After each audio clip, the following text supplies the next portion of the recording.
Dear Appa and Amma, this is my time to give you back. Ananya's Nana Nani Homes, a paradise for senior citizens.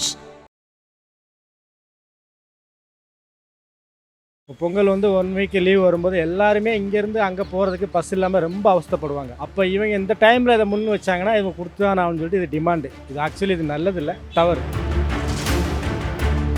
அதாவது பணத்தால் பாதிப்பு உண்டு, போக வேண்டிய இடத்துக்கு போக முடியலேன்னு பாதிப்பு உண்டு. இந்த இலவசம் யார் கேட்டால் அவங்களுக்கு 1000 பஸ்ஸில் போனால் லேடிஸ்க்கு பிரின்ற யார் கேட்டால் உன்னை இலவசம், எதுக்கு நீ இலவசத்தை கொடுக்காத? ஆனால் இப்போ 94% பஸ் வந்து ஓடுறதா வந்து நியூஸ்லலாம் சொல்கிறாங்க. கவர்மெண்ட் வந்து அவங்களுக்கு ஃபேவரபுளாக தான் சொல்லுவாங்க இல்லையா? இப்போ வந்து சிஎம் கூட 6 லட்சம் கோடிக்கெல்லாம் வந்து இப்போ ப்ராஜெக்ட்லாம் போட்டு வந்துருக்காங்க. எதிர்கட்சிக்காரன் போன தடவை போட்டிங்களா, அது என்ன ஆச்சு, எத்தனை பேருக்கு வேலை கொடுத்தீங்க, இந்த வருஷம் பண்ணால் எனக்கு ஒயிட் அண்ட் பிளாக்ல கொடு இல்லையா? ஒரு நேச்சுரல் தான் அவங்க வந்து அவங்க ஆளுக்கு ஃபேவரபுளாக சொல்கிறாங்க. அவங்க கேட்குற கோரிக்கையை பரிசீலனை பண்ணி நிறைவேற்றி குடியா போட்டோம். எல்லாம் கொடுக்கும்போது அவன் கண்டக்டரும் டிரைவரும் உழைக்கிறவன் பஸ்ஸை ஓட்டுறவன் அவனுக்கு கூட ஏன் போட்டோம்? சிஎம் எம்கே ஸ்டாலினே அனௌன்ஸ் பண்ணியிருந்தாரு, பொங்கலுக்கு பஸ்ஸுகள் ஓடும், பேருந்துகள் ஓடும், நிறுத்தப்படாதுன்னு அவர் கான்ஃபிடண்ட்டாக சொல்லியிருக்காரு. முதல்ல அதை பண்ணணும், மக்கள் பாதிக்கப்படக்கூடாது, அவ்வளோதான். இப்போ வந்து தமிழ்நாடு போக்குவரத்து சங்கத்தில் இருந்து இப்போ பஸ் எல்லாம் ஸ்ட்ரைக் பண்ணியிருக்காங்கல்ல, அதனால் மக்கள் எப்படி பாதிக்கப்படுவாங்கன்னு நீங்கள் நினைக்கிறீங்க? கண்டிப்பாக இப்போ வெளியூர் போகிறவங்க, மேரேஜ் போகிறவங்க, இல்லை டெலிவரி போகிறவங்கலாம் கண்டிப்பாக பாதிக்கப்படுவாங்க. இவங்க ஏதோ 6 கோரிக்கை வச்சுட்டு அதை நிறைவேற்றணும்னு சொல்கிறாங்க. ஒரு கோரிக்கை கூட நிறைவேற்றணும்னு சொல்கிறாங்க அவங்க பஸ் சார்ஜில், அவங்க சங்கத்தில். ஆனால் மினிஸ்டர் சொன்னார் அதெல்லாம் கிடையாது, எல்லாமே நாங்கள் நிறைவேற்றிட்டோம். அது மட்டும் இல்லாமல் பஸ்ஸு வந்து வழக்கமாக ஓடும், எந்த விதமான ஸ்ட்ரைக்கும் கிடையாது, நீங்கள் நம்பி போகலாம், திட்டமிட்டு போகலான்னு சொல்கிறாங்க. ஆனால் மக்கள் பார்க்கும்போது பஸ் எல்லாம் ஷெட்டில் தான் நிறைய பஸ் இருக்குது. நான் வந்து கூட பஸ்ஸில் வரலாம்னு நினச்சேன், வராமல் ஆட்டோவில் தான் இப்போ வந்திருக்கேன். அதனால் பொதுமக்கள் கண்டிப்பாக பாதிக்கப்படுவாங்க. அதாவது சந்தர்ப்ப சூழ்நிலையை பயன்படுத்தி அவங்க வந்துட்டு இதை முன் வைக்கிறாங்க. இப்போ பொங்கல் வருது இல்லையா, பொங்கல் வருது, அந்த டைமில் அவங்க ரிமைண்ட் பண்ணாங்கன்னா அவங்க கொடுத்து தான் ஆகணும். அப்போ அவங்க ஸ்ட்ரைக் பண்ணாங்கன்னா பொதுமக்கள் வந்து இப்போ சவுத் சைடு எல்லா பக்கமும் இங்கேருந்து நிறைய மக்கள் ஹோல் தமிழ்நாடே இங்கே தான் இருக்குது. அப்போ பொங்கல் வந்து 1 வீக் லீவ் வரும்போது எல்லாருமே இங்கேருந்து அங்கே போகிறதுக்கு பஸ் இல்லாமல் ரொம்ப அவஸ்தைப்படுவாங்க. அப்போ இவங்க இந்த டைமில் இதை முன் வச்சாங்கன்னா இவங்க கொடுத்து தான் ஆகும்னு சொல்லிட்டு இது டிமாண்டு. இது ஆக்சுவலி இது நல்லதில்லை, தவறு. பாதிப்புனா சகல பாதிப்பும் உண்டு. அதாவது பணத்தால் பாதிப்பு உண்டு, போக வேண்டிய இடத்துக்கு போக முடியலேன்னு பாதிப்பு உண்டு, அவங்க அச்சீவ்மெண்ட்டை ரீச் பண்ண முடியல, இதுதான் பெரிய பாதிப்பு. இப்போ திடீர்னு இந்த ஸ்ட்ரைக் அறிவிச்சதுக்கு என்ன காரணமாக இருக்கும்னு நினைக்கிறீங்க நீங்கள்? அது கவர்மெண்ட்டு தான் காரணம். கவர்மெண்ட் அவங்க கோரிக்கையை நிறைவேற்றணும். அவங்க கோரிக்கையை அவங்க கேட்குறதான் கன்சிடர் பண்ணி பரிசீலனை பண்ணி நிறைவேற்றி கொடுக்கணும். அப்போ தான் மக்களும் நிம்மதியாக இருக்க முடியும், அவங்களும் நிம்மதியாக இருக்க முடியும். அவன் டிரைவரும் கண்டக்டர் நிம்மதியாக இருந்தால் தான் நம்ம நிம்மதியாக போக முடியும், வர முடியும். நிச்சயமாக இப்போ பொங்கல் டைமில் வந்து அவங்களாம் வெளியூருக்கு போக வேணும், ஆஃபீஷியல் பஸ்ஸு. ஸோ இந்த டைமில் ஸ்ட்ரைக் பண்ணுறது சரிப்படலைன்னு எனக்கு தோணுது. ராங் டைம் சொல்லுவாங்க, ராங் டைம் ராங் டெசிஷன் எடுத்திருக்காங்க. மேபி ஸ்ட்ரைக் அவங்க பொங்கலுக்கு அப்புறம் பண்ணியிருக்கலாம்னு எனக்கு தோணுது. ஏன்னா நிறைய பேர் வெளியூர் போவோம், கிராமத்துக்குலாம் போய் பொங்கல் செலவிட்டாங்க, கரெக்டாக இந்த டைம் பார்த்து பண்ணுறாங்க. மேபி இது கூட அவங்க வெல் பிளான்டு மாதிரி தான் எனக்கு தோணுது. மேபி இந்த டைமில் பண்ணால் கவர்மெண்ட் நமக்கு நம்ம கோரிக்கைக்கு அக்செப்ட் பண்ணிப்பாங்கன்ற மாதிரி அந்த பிளான்லேயும் அவங்களும் இருக்காங்கன்னு தோணுது. பட் கவர்மெண்ட் வந்து அவங்களை ரெக்வஸ்ட் பண்ணணும், இன்னும் ஒரு வாரம் பொறுத்துக்கோங்க, அதுக்கப்புறம் நாங்கள் உங்கள் கோரிக்கையை நாங்கள் அக்செப்ட் பண்ணலாமா வேணாமா நாங்கள் கன்சிடர் பண்ணுறோன்னு சொல்லணும். அந்த கோரிக்கைகள்லாம் உங்களுக்கு தெரியுமா? ஊதியம் உயர்வு கரெக்டாக அதானே, பஸ் டிரைவர்ஸ்லாம் சேலரி ஹைக் கேட்டாங்க, பென்ஷன் ஹைக் கூட கேட்டுட்டு இருக்காங்க. இப்போ அதான் அந்த கோரிக்கைகள்லாம் உங்களுக்கு நியாயமானதாக படுதா? இப்போ வந்து inflation is soaring very high, விலைவாசி நாளுக்கு நாள் ஏறிட்டு தான். ஸோ அவங்களுக்கு சேலரி ஹைக்கு அவங்க to make the livelihood happily, அதுக்காக அவங்க கேட்குறாங்கன்னா அது நியாயம்தான். ஆக்சுவலி பொதுவாக வந்து ஸ்ட்ரைக் இல்லாத நேரத்திலே பொதுமக்கள் பாதிக்கப்படுறாங்க, ஸ்ட்ரைக் இருந்து தான் பாதிக்கப்படுறாங்கன்றது இல்லை. ரெண்டாவது அவங்களுடைய வாழ்வாதார ஜீவாதாரத்துக்கான அந்த கோரிக்கை போராட்டம், அந்த கோரிக்கை போராட்டத்துக்கு இந்த பொங்கல் நேரத்தில் அவர் நிர்பந்தப்படுத்துகிற விஷயத்தை தொழிற்சங்கங்கள் முனைஞ்சி நடக்கிறாங்க. ஏன்னு கேட்டாக்கா மற்ற நேரங்களில் அதை வந்து சொதப்பி விட்ருவாங்க, இந்த நேரத்தில் வந்து ஒரு நிர்பந்தத்தை உண்டாக்கணும் அரசுக்கு அப்படின்றது. அதே போல் இதை எப்படியாவது இவங்களை வந்து சரி கட்டணுன்ற எண்ணங்கள் வந்து இந்த மாநிலத்தை ஆளக்கூடிய திராவிட முன்னேற்ற கழக அரசு இதாகுது. ஆனால் அவங்க வந்து அதில் பொறுப்பெடுக்க வேண்டிய அவசியம் அவங்களுக்கு இருக்குது, அவங்க அப்படி இது பண்ண முடியாது. ஆனால் எவ்வளோக்கு வந்து பப்ளிக் இது பண்ணுற மாதிரி பண்ணணும்னு சொல்லிட்டு அதை வந்து திசை திருப்பி விடுற வேலையை பார்க்குறாங்க. பொதுவாக மக்களுக்கு பாதிப்பு என்பது இருக்குது. அப்போது அந்த பாதிப்புக்காக அவங்க போராட்டத்தை வந்து நடத்தாமல் இருக்க முடியாது. அதே நேரத்தில் ஒரு சரியான அணுகுமுறையை வந்து ஒரு அரசு வந்து மேற்கொள்ளணும்.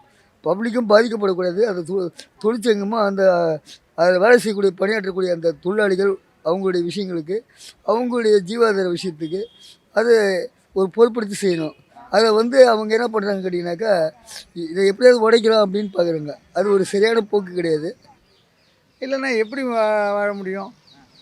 அவங்க நிம்மதியாக இருந்தால் ஒழிய நம்ம நிம்மதியாக இருக்க முடியும். உங்களுக்கு இந்த ஊர் தானா? நான் சென்னை தான். இப்போ நேற்று நைட்ல இருந்தே ஸ்ட்ரைக் ஆரம்பிச்சிட்டாங்க. ஆமாம். ஆனால் பஸ்ஸு எப்படி ஓடுதா நீங்கள் பார்க்குறீங்களா? எங்கன்னுக்கு 1-2 பஸ்ஸு ஓடுது இந்த ஏரியாவில். நான் உங்கும் பார்க்க ஏரியாவில் பார்த்தீங்கன்னா எங்கேயோ வருது போகுது. That's all. இந்த மாதிரி நல்லா ஓடுதா இல்லை கம்மியாக தான் ஓடுதா? கம்மி. அதாவது அந்த டிரைவர் இல்லையே, இவங்க ஏதோ வேலைக்கு அந்த நேரத்துக்கு சப்ஸ்டியூட் டிரைவர் தானே ஓட்டுறான் என்ன. அதனால் பெருத்த பாதிப்பு மக்களுக்கு. இதை வந்து கவர்மெண்ட் பரிசீலனை பண்ணி இதை கரெக்ட் பண்ணணும். நம்ம இந்த இதில் வந்தது, அதில் வந்தது, நேற்று வந்தது, இன்றைக்கி வந்ததுன்றான். 1000 கோடி 10,000 கோடி லட்சம் கோடி. நம்ம மக்கள், அவனும் கண்டக்டரும் டிரைவரும் நம்ம மக்கள் தானே. அவங்க ஸ்டேரிங்கை பிடிச்சாதான் நம்ம ஒழுங்காக போய் வீடு போய் சேருவோம். அவர் டிக்கெட் பஞ்ச் பண்ணி கொடுத்தாதான் நம்ம கரெக்டாக போக முடியும்.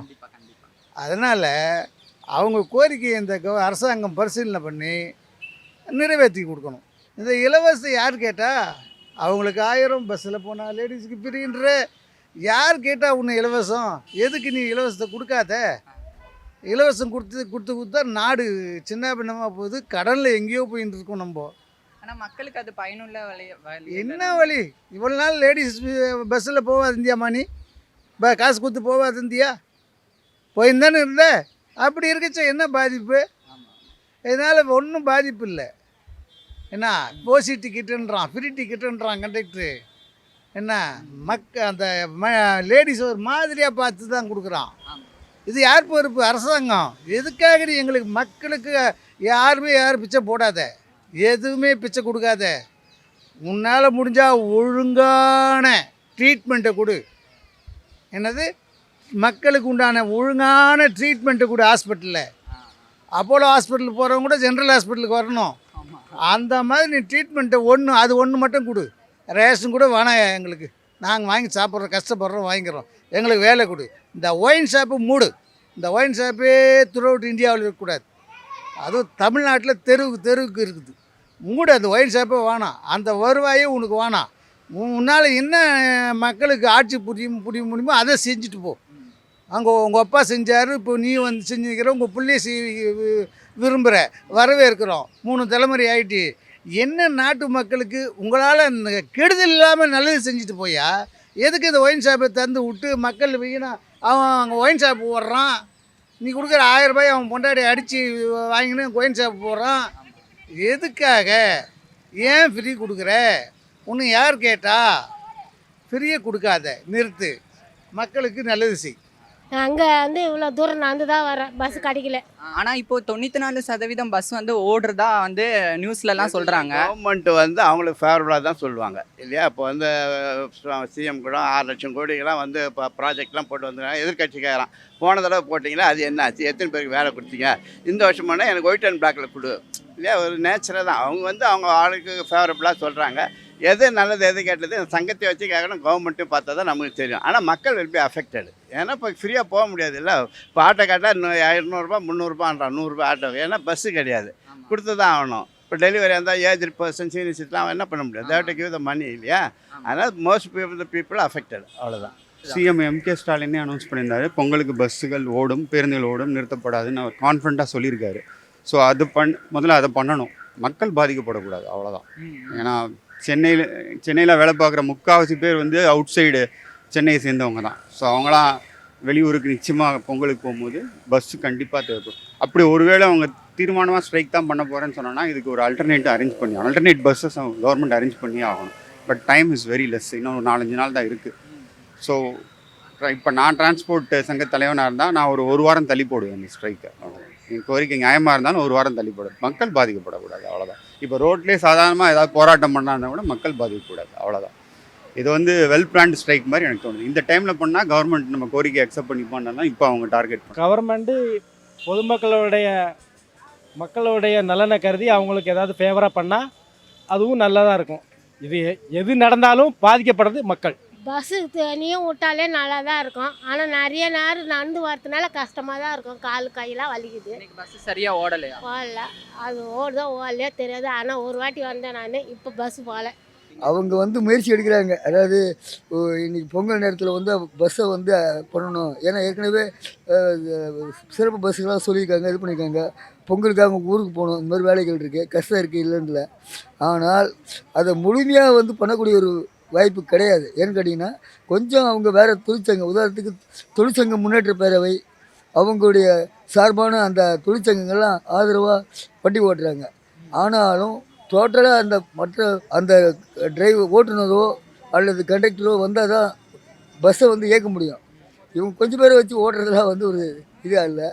அதை வந்து ஒரு பொறுப்படுத்தி ஒரு முடிவுக்கு வந்து தெரிவிச்சோன்னு சொன்னாக்க மக்களுக்கு இடையூறு இல்லாமல் இருக்கும். அதுதான் ஒரு சரியான ஒரு அணுகுமுறைன்னு நான் நினைக்கிறேன். இப்போ இந்த பஸ் ஸ்ட்ரைக்குக்கு ஒரு தீர்வு காணணும்னா என்னன்னு நினைக்கிறேன்? அவங்க கேட்குற கோரிக்கையை பரிசீலனை பண்ணி நிறைவேற்றி குடியா போட்டோம். 1000 கொடுக்குற, அங்கே அது பொங்கல் பரிசு கொடுக்குற, எல்லாம் கொடுக்கும்போது அவன் கண்டக்டரும் டிரைவரும் உழைக்கிறவன் பஸ்ஸை ஓட்டுறவன் அவனுக்கு கூட ஏன் போட்டோம்? கூட அவன் கேட்குற என்ன கோரிக்கை பரிசீலனை பண்ணி கூட ஏன் இதில் நீ அந்த கட்சிக்காரன் இந்த கட்சிக்காரன் இந்த யூனியனு அந்த யூனியன் ஏன் பார்க்குற? அள்ளி கொடுக்குற. நேற்று பார்த்தா இத்தனை 1000 கோடி வரவு வந்துச்சுன்ற சந்தோஷம். நம்ம இந்தியாவில் தமிழ்நாடு முன்னேறுது, வரவேற்கிறோம். ஆனால் பட்டினியால் அவன் அவசப்பட்டு அவன் சண்டை போடுற அளவு பண்ணுற ஏன் பண்ணுற? ஏன் பயிற்சி ஓட்டுநரை ஏன் வைக்கிற? ஏன் பிரைவேட் காரனை ஓட வைக்கிற? ஏன் காசு அவன் அதிகமாக வாங்குறான், மக்கள் புலம்புறான்? யார் காரணம்? நீ தான், அரசாங்கம் தான் காரணம், முதலமைச்சர் தான் காரணம். அந்த யார் டிரான்ஸ்போர்ட் மினிஸ்டர் என்ன பண்ணுறாரு? என்ன முடிவு எடுத்தார் அவர்? ஏன் சைக்கை வளர்த்து விட்டார்? அவருக்கு அரசியல் தெரியலன்னு நினைக்கிறேன். கண்டக்டரையும் டிரைவரையும் பகைச்சிக்காத. இதனால் பாதிப்பு மக்களாகிய எங்களுக்கு தான். அதனால் அவங்க கோரிக்கையை பரிசீலனை பண்ணி நல்லது பண்ணி போயா. எல்லாருக்கும் ஃப்ரீன்ற அவங்களுக்கும் பண்ணிச்சு போயா. என்ன தவறு? மக்கள் குறையை நிறைவேற்று. அதுக்காக ஃப்ரீயை கொடுக்காதியா. ஆட்சி அரியணையை பிடிக்கணுன்றதுக்காக என் காமராஜர் ஃப்ரீயை கொடுக்கலையே, ஃப்ரீயாக கொடுத்தாரு. அவர் செஞ்சதை கூட சொல்லாமல் போனார் நாட்டில். அந்த மாதிரி மகான் அவர். காமராஜர் ஆண்ட பூமி இது. அதனால் அவரை ஞாபகம் வச்சுக்கோ. நீ அண்ணாவை மட்டும் ஞாபகம் வச்சுக்காத, கலைஞர் மட்டும் ஞாபகம் வச்சுக்காத. அண்ணா எங்கள் காமராஜர் ஞாபகம், கக்கனை ஞாபகம் வை. அதுக்கு முன்னே ரெட்டியார் வந்தார், ஆட்சி பண்ணார் சிஎம்மா, அவரை ஞாபகம் வையா. அவங்கெல்லாம் எப்படி ஆண்டாங்க? எல்லா திட்டத்துக்கும் கலைஞர் திட்டம். ஏன் காமராஜர் திட்டம் வேணாவா? கக்கன் திட்டம் வேணாவா? அந்த ரெட்டியாரை முதலமைச்சராக இருந்தார், அவர் திட்டம் வேணாவா? முத்துலட்சுமியின் திட்டம் வேணாவா? எல்லாத்துக்கும் உங்கள் வீட்டு பேரே வச்சுக்கினேன். எந்த விதத்தில் நான் இது பென்ஷன் இது கொடுக்கணுன்றாங்க, கிராஜுவேட் பாக்கி ஏதோ இருக்குது அதை கொடுக்கணுன்றாங்க. அதெல்லாம் நான் சரியாக கேட்கல. ஒரு தரப்புல இருந்து இது எல்லாத்தையுமே வந்து ஒரு அரசியல் பின்புலத்து மூலமாக தான் பண்ணுறாங்க அப்படின்னு சொல்கிறாங்க. அதில் என்ன மாதிரி நியாயம்? அப்படி சொல்ல முடியாது. ஏன்னா அவங்க வந்து கோரிக்கை வைக்கிறப்ப எங்களுது நியாயமானு சொல்லி தான் அவங்க வைக்கிறாங்க. இதை வந்து நியாயம் அநியாயம் என்பதை நம்ம போய் பார்த்தா தான் தெரியுமே தவிர ஒன்று தெரியாது. ஆனால் பஸ் வரதுனால மக்கள் வந்து அஃபெக்ட் ஆகுங்க. அது நிதர்சனமான உண்மை. மக்கள் வந்து பாதிக்கிறாங்க. அதை கவர்மெண்ட் இதுக்கு ஏதாவது ஆக்ஷன் எடுத்து தான் ஆகணும். பட் அவங்க கேட்குறதெல்லாம் கொடுக்க முடியாது. எல்லாம் அது வந்து 100% கொடுக்கணும், அது கொடுக்கணும், போனஸ் கொடுக்கணும், பென்ஷன் கொடுக்கணும், ரிட்டையர் ஆன பீப்புளுக்கு வாரிசு கொடுக்கணும், செத்தவங்களுக்கு வாரிசு கொடுக்கணும், அதெல்லாம் கூட நம்ம கன்சிடர் பண்ணலாம். பட் அதான் கவர்மெண்ட் என்ன டெசிஷன் எடுக்கலான்னு தெரியாது. இப்போ கம்ப்ளீட்டாக அவங்க ஸ்டாப் பண்ணிட்டா கண்டிப்பாக அவங்க வந்து இறங்கி தான் ஆகணும் கவர்மெண்ட்டு. இப்போ ஏதோ பார்ட்லி ஓடுது. Because of the ADMK supporters இருக்காங்க, டிஎம்கே சப்போர்ட் இருக்காங்க. இப்போ டிஎம்கே தான் ரூலிங் பார்ட்டி இல்லையா, அதனால் அவங்க சப்போர்ட் இருக்காங்கன்னா கண்டிப்பாக கலந்துக்க மாட்டாங்க. அதனால் பஸ் ஓடுது. எனக்கே வந்து 2/3 வந்து ஸ்டாப்டு பஸ், 1/3 இஸ் ரன்னிங். இதுக்கான தீர்வு பேச்சுவார்த்தை தான். ஃபஸ்ட்டு அந்த பொங்கலுக்கு அப்புறம் கூப்பிட்டு வச்சு அந்த டிரான்ஸ்போர்ட் நிறுவனத்தோட சங்கத் தலைவர் ஒருத்தர் இருப்பார், அவர் கூட பேச்சுவார்த்தை நடத்தி. பட் அவங்க அட் அ டைம் 10 கோரிக்கை வச்சுருக்காங்களா, 10யுமே நம்ம ஒரே நேரத்தில் நிறைவேற்ற முடியாது. ஈவன் இஃப் ஐ ஆம் த டிரான்ஸ்போர்ட் மினிஸ்டர். ஸோ 1 by 1 தான் ஃபுல்ஃபில் பண்ண முடியும். பட் எனக்கு நான் generally feel this is the wrong time to do the strike. அது கஷ்டம்தான், மக்களுங்களுக்கு ரொம்ப இதுதான், பாதிப்பு தான். இதுக்கு என்ன பண்ணணும்னு நினைக்கிறேன் கவர்மெண்ட் சைடில்? விட சொல்லுங்க. பஸ் விட்டா நல்லா தான் இருக்கும். எல்லாமே கொடுத்தாலும் நல்லா தான் இருக்கும். ஆனால் இவங்களே கேட்குறாங்க, இவங்களே கொடுக்க மாட்டேன்றாங்க. அது என்ன பண்ணுறது? ஒரு தரப்புல இருந்து இந்த ஸ்ட்ரைக்கே வந்து ஒரு அரசியல் பின்புலத்தில் தான் நடக்கு அப்படின்னு சொல்கிறாங்க. அதை பற்றி நீங்கள் என்ன? கவர்மெண்ட்டை வந்து எப்படியாவது ப்ரெஷரில் வந்து நம்ம ஒத்துக்க வைக்கணும். மக்கள் அவஸ்தைப்பட்டால் கவர்மெண்ட் இதுக்கு சரண்டர் ஆவாங்கன்ற ஒரு பிளான்லேயும் இருக்காங்கன்னு நான் நினைக்கிறேன். பட் கவர்மெண்ட் வந்து நிச்சயமாக இதுக்கு பிளான் பி ஒரு அல்டர்னேட் சொல்யூஷன் கண்டுபிடிக்கும். அதான் நான் சொல்கிறேன், அவங்கள வந்து பேச்சுவார்த்தை பண்ணி இப்போ பண்ணாதீங்க, ஒரு வாரம் கழிச்சு பேசிக்கலான்னு ஒன்று ஃபர்ஸ்ட் ஆப்ஷன். செகண்ட் ஆப்ஷன் வந்து அல்டர்னேட் பஸ்ஸஸ் அரேஞ்ச் பண்ணணும். ஒருவேளை ஸ்ட்ரைக் வந்துருச்சுன்னா உங்களுக்கு இப்போ ஃப்ரைடேலேருந்து கிளம்ப ஆரம்பிச்சிருவாங்க, லாங் வீக்கெண்ட், காணும் பொங்கல் வரைக்கும் ஒரு 5 நாள் லீவ். ஸோ அதுக்கு அல்டர்னேட் பஸ்ஸஸும் ரெடி பண்ணிடுவாங்க. ஸோ இதுதான் சொல்யூஷன். அவ்வளோ பண்ணுறது எல்லாருக்கும் கொடுக்கணும். பொது பிறகு அது ஒருத்தவங்க கொடுக்கல, ஒருத்தவங்க கொடுத்தாங்கன்னா அது கஷ்டம் தானே. அது மற்ற பேர் கொடுக்காதே விட்டுப்போ, அது ஏன் கொடுத்துட்டு ஏன் கொடுக்காத இருக்கிறா? அப்போ அவங்க போராட்டம் பண்ணுறது நியாயம் தானே, அது நியாயம் தான். உட்காந்து பேசி அதை சங்கத்தை கூட்டு, கவர்மெண்ட் ஐஏஎஸ் ஆஃபீஸர் இருப்பாங்க, செக்ரட்டரி இருப்பாங்க, அல்லது மினிஸ்டர்ஸ் இருப்பாங்க, கூட்டு வயாமீடாக என்ன நம்ம செய்யலாம். இப்போ பொதுமக்கள் வந்து ஒரு நாளைக்கு 1 கோடி மக்கள் ட்ராவல் பண்ணுறாங்க ட்ரெயின் பஸ்ஸில் ஏறக்குறைய. அப்போ அவங்க பூரா அஃபெக்ட் ஆகிறப்ப நீங்கள் கவர்மெண்ட்டில் என்ன செய்கிறீங்க, நியாயமான கோரிக்கை நீங்கள் சொல்லுங்கள் அப்படின்னு கேட்டு அவங்க வயாமீடியா பேசி சங்கத்தோட பேச்சுவார்த்தை வாயால் பேசி முடிச்சா தான் அது முடியுமே தவிர நீ பாட்டு ஸ்ட்ரைக்னா அது பாட்டு ஸ்ட்ரைக்னா போனால் அவங்க பாட்டு போய் தான் இருப்பாங்க. பட் அஃபெக்டட் பை பீப்புள் தான் அஃபெக்ட் ஆகுறாங்க. அதான் middle class people especially affect ஆகுறாங்க. அந்த சகோதரங்களுக்கு அவங்க கோரிக்கையை நிறைவேற்றி இந்த ஸ்ட்ரைக்கை வாபஸ் பண்ணு. அதுதான் உனக்கும் நல்லது, மக்களுக்கும் நல்லது, இந்த ஆட்சிக்கும் நல்லது. Dear Appa and Amma, this is my time to give you back. Ananya's Nana Nani Homes, a paradise for senior citizens.